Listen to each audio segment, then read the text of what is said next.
What's going on, CDL fans? Welcome back to the power rankings updated after the first week of CDL matches. We're going to go through every single team, look on breaking point at their stats and the matches that they did, as well as I'm going to show you my rankings, like I said, after the first weekend. Now, I do real quick want to explain how I'm doing these rankings. If you don't really care about how, although you should probably listen to this if you want to watch the whole video, you can use the timestamps down below to just fast forward to the rankings. I will say how I'm doing this is I am very heavily rating what has actually happened this season. There is a little bit looking at like last year and like the top teams maybe don't fall as far as maybe they should. Like FAZE 0-2, they're technically like last place in the league. They're not going to be obviously like 10th in the power rankings, but there is a very heavy emphasis on this season. So if your favorite team is lower than you think they should be, don't overreact to it. At the end of the day, this is just for fun and is very heavily rated on what we've saw so far in Black Ops 6. And if you want to stay up to date with CDL content, weekly power rankings on Monday, and a whole lot more content, make sure to sub to the channel. We're on the road to 7K before 2025. We'll see if we can hit it. But let's hop in and let's start off with our number 12 ranked team, and it's still going to be the Vegas Falcons, same as last week. Looking at the Falcons, they played 2 matches this weekend to the Miami Heretics and the Carolina Royal Ravens. They only did win 1 match, and that was the second map, SND versus the Ravens. And looking at their overall statistics, right, obviously stats on everything, Kicks is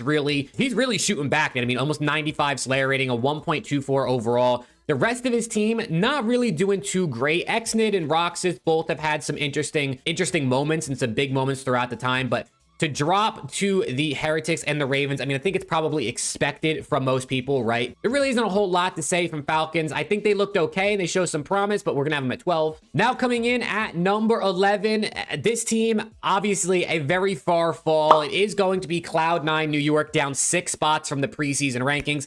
Honestly, there really isn't much to say about C9. If I didn't have to rank them, I wouldn't, right? Like if I could just leave them off this, I would, because obviously, we all know about the server issues and the ping problems they were having this weekend. Cloud9 really wouldn't think about this ranking too much. I think they're going to end up being way better once they end up being on a better server. If I could leave them off, I would, but this is a 1 through 12 ranking, so I have to put them on here somewhere. So unfortunately, they only won 1 map, so I did drop them down to 11. Then coming in at number 10, down as well 3 spots, I do have the LA Gorilla Mates. LAG had an interesting weekend this past weekend. They did win 3 maps, as you can see here. They lost to the Ravens and they lost to the Rocker in a Game 5 round 11, so pretty close to getting a win on the board. If you look at their overall stats, the slaying numbers and things were actually pretty decent from the Ravens this past weekend. It was, or not from the Ravens, from LAG this past weekend, which was kind of surprising. Overall, I mean, their hardpoint numbers, spectacular. And SND, I mean, Skies and Lins were doing everything in control. Kismet and Skies were doing things. But overall, it was a very weird weekend, I think, for the LA Gorillas. They were able to win 1 map in every single game mode, right? Obviously a hardpoint in SND and a control, but not getting, you know, any W's on the board in terms of overall maps definitely was probably disappointing for the new Gentlemates fans getting into the league. And I do think this team is going to be interesting going forward. They do have a pretty tough schedule. So for now, I have them at number 10. Then coming in at number 9, down 1 spot, it is the Miami Heretics. I feel kind of bad dropping Miami 1 spot, right? I mean, falling 1 spot's not the end of the world. The only real reason I did, despite them having a 1-1 record, is their only win came against the Vegas Falcons, who obviously I and probably many of you out there have ranked as the worst team in the league. When I did these rankings, I tried to also really look at like who did they beat or who did they lose to, and like where would they rank in comparison to that team. So being as they lost to a team in the Surge who are probably ranked similar to the Heretics, and then the Heretics obviously beat Falcons, who is the worst team in the game. That's kind of why I think they fell 1 spot. Real and Rencor, but Real specifically looks disgusting. I would say Real might be a top 5 player in the game right now, just based off of how he looked. They were just incredible. I mean, 32 kills per 10 minutes in hardpoint is insane. 1.5 in SND is insane. And then they all were slamming in controls. So overall, you can see the map records here. I mean, 2 hardpoint wins, an SND win, 2 control wins. They are flawless in control right now. Miami Heretics, I think, are a team that's going to be competing in this top 8 realm most of the season. Like I said, looking at the other rankings for the rest of the teams, they only win came against Falcons, so I dropped them 1 spot. Now we go to number 8. Getting into our top 8 here, I do have the Vancouver Surge up 1 spot into number 8. The Surge had quite an interesting weekend. Looking at their matches, they lost in a Game 5 versus the Ultra, and they won in a Game 5 versus the Miami Heretics. Obviously, Ultra undefeated this weekend, so one of the better teams. And then beating Miami, the team who I had right below them. So Surge, of course, getting that dub, moving themselves up into 1 spot. If you look at their individual stats, Nothing really crazy stands out. I mean, honestly, the biggest thing that stands out is Abuza is actually only got a 0.88. Hixie has been farming. He was actually slamming in some of these respawns. But overall, it really wasn't anything too crazy out of Vancouver. I think they look like a team that could be a sleeper this year. I like the teamwork they have. 04 is amazing at search and destroy. I think once Abuza gets going, this team is going to be pretty nice. Now moving in to number 7, and it is going to be the Boston Breach, up 4 spots into number 7. If you would have told me last year that Boston would be a top 8 team after what happened last year, I would have laughed in your face. But now Boston Breach proving that they actually can compete with the best. The Breach, of course, are coming off of a weekend where they played in 2 different game 5s, one of them beating OPTIC Texas, right, the reigning world champions, and another one losing to the Minnesota Rocker. I mean, proving that they have what it takes to take down a top team, but also might have inconsistencies where they're not able to beat other teams that they potentially should be beating or need to be beating when it comes to champs qualification, like a team like Rocker. Looking at their stats, though, individually, these guys are playing pretty well overall. I mean, all of their Slayer ratings are above an 82. Everyone's kind of doing their job. Even Purge, a 0.93, really is not that bad. A guy dropping a 0.9 when the rest of your team is playing like this, especially considering 87 Slayer rating, he's getting kills. Overall, the Boston Breach are a surprising team. 2 hardpoint wins, undefeated on red card, by the way. 3-0 on red card across all the game modes. I think the big thing for them is just working on their SND and making sure they can take down the top SND teams like Minnesota Rocker, who seem to be a really good SND team this year. But I can't lie to you, I'm very surprised with how good Boston Breach looked this weekend. And of course, taking down a team like OPTIC jumps them up a ton in the rankings. But now let's get into the left side of the table. This is our top 6. And at number 6, down 4 spots, I do have Atlanta FaZe. I know the FaZe fans are already clicking off the video, leaving hate comments. But Atlanta FaZe did, of course, start the season 0-2. At the end of the day, I think FaZe are going to end up being a top 3 team for most of the season either way. But having them at number 6 right now, you probably could have dropped them even further if you weren't even thinking about last year at all. But obviously, we know FaZe is one of the best teams in the game, and they're going to figure it out. And they also lost to 2 of the better teams in the league, right? They nearly pulled off a reverse sweep versus Thieves. 3-1 versus Ultra is surprising. And looking at their numbers, the most surprising part, Thelium negative, Simp negative, Jiraza negative, Abizi the only one, KD is not everything. Typically, these guys are all positive. Like, FaZe is almost always all positive. So pretty interesting to see. And the biggest thing, they did not get a win in Search and Destroy. They released their SND coach in Tupac, so maybe that's coming back to bite them a little bit. But SND usually is a FaZe dominated mode, and with not a win through the first weekend, 0-3, hardpoint is even, control is even. FaZe definitely a little bit of a struggle in the first week. So I do have them dropped quite a bit, but I think they're probably going to rise back up next weekend. Now we get to number 5, and number 5, another team dropping. It is going to be OPTIC Texas, down 4 spots from number 1 in the preseason to number 5 here in the overall rankings. Same thing I said for FaZe applies here for OPTIC before the OPTIC fans get mad at me. I know there's a lot of you out there. You really, if you look at it objectively speaking, looking heavily at what happened this season, you lost to Boston Breach, a team that you really should be beating. And then, of course, you got a nice 3-0 versus C9. Despite the server cheese, I'm not even going to hold that against OPTIC, just like I'm not going to hold it against Thieves.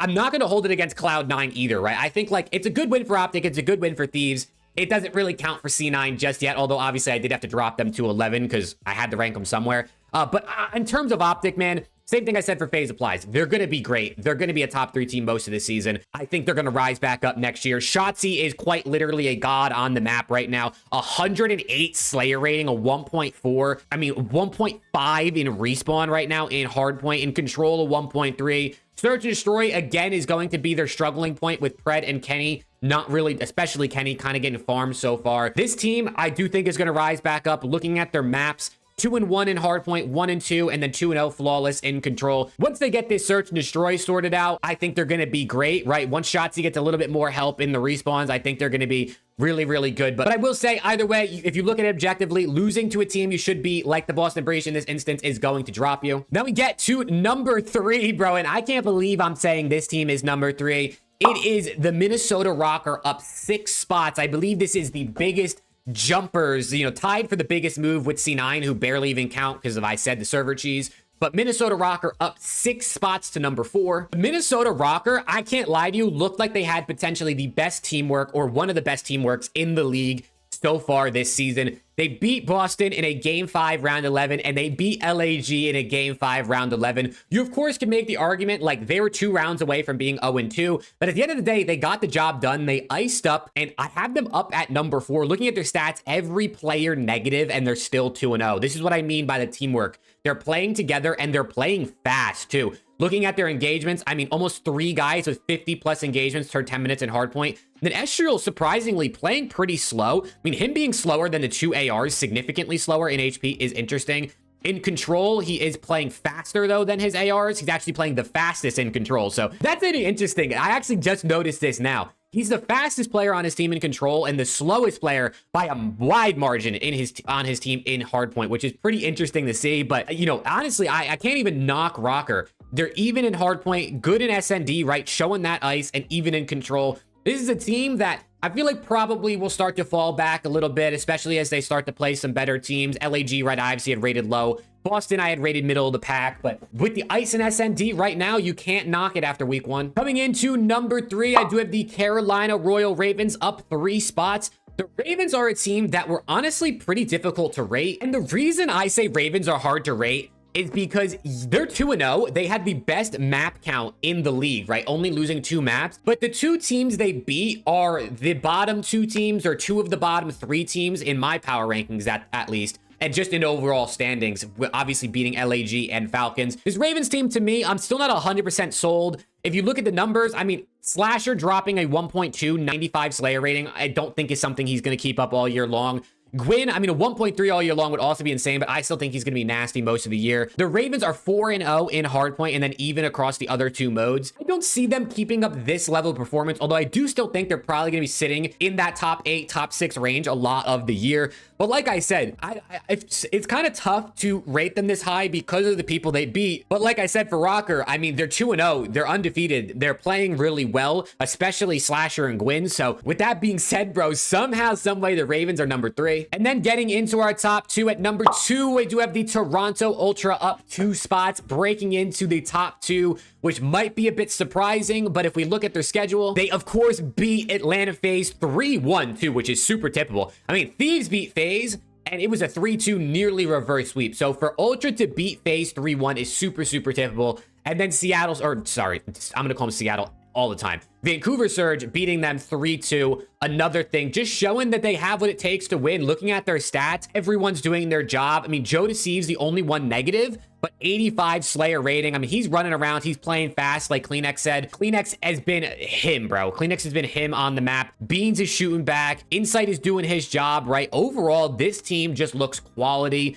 Looking across the modes, they're undefeated in SND, even in the other 2. So maybe the respawns, they got a couple things to work out. But of course, they did play 2 good teams, right? They played Atlanta FaZe, a team who I think most of us think are going to be top 3 most of the season. And then a Vancouver Surge team who looks like a big sleeper. So for the Toronto Ultra, though, 2-0 on the weekend, especially given their competition, I had to put them at number 2. And then at number 1, obviously the only team we have not touched on yet, it is the LA Thieves, up 2 spots into first. The Thieves with a pretty interesting weekend, right? Obviously playing Cloud9, the server issues on their end, so you can't really read into it too much. But of course, I mean, losing that 5-2 SND game 2, I will say, even as a Thieves fan, was despicable. I don't know how we lost that. Beating Atlanta FaZe, obviously one of the other top teams. Almost got reverse sweep. This team's got to work on closing out maps and closing out series for sure. But looking at the numbers, the whole team's doing their job. Hydra is running around like a demon on the map, getting kills. Envoy, I think, has low-key been the MVP of the team so far. He's been exceptional, a big, bright, shining surprise so far, because I think most people thought